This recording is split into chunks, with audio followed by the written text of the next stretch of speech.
Hey guys, so the Mi 9 Transparent Edition is Xiaomi's first phone with 12 GB of RAM, but that is not the only thing that sets it apart from the regular Mi 9.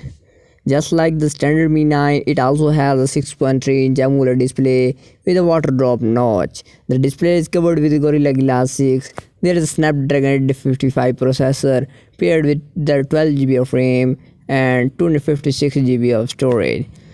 Its 48 megapixel main rear camera is paired with a 12 megapixel telephoto lens and a 16 megapixel super wide angle lens. All three cameras are covered with a single piece of sapphire glass. It also has a 20 megapixel front facing camera.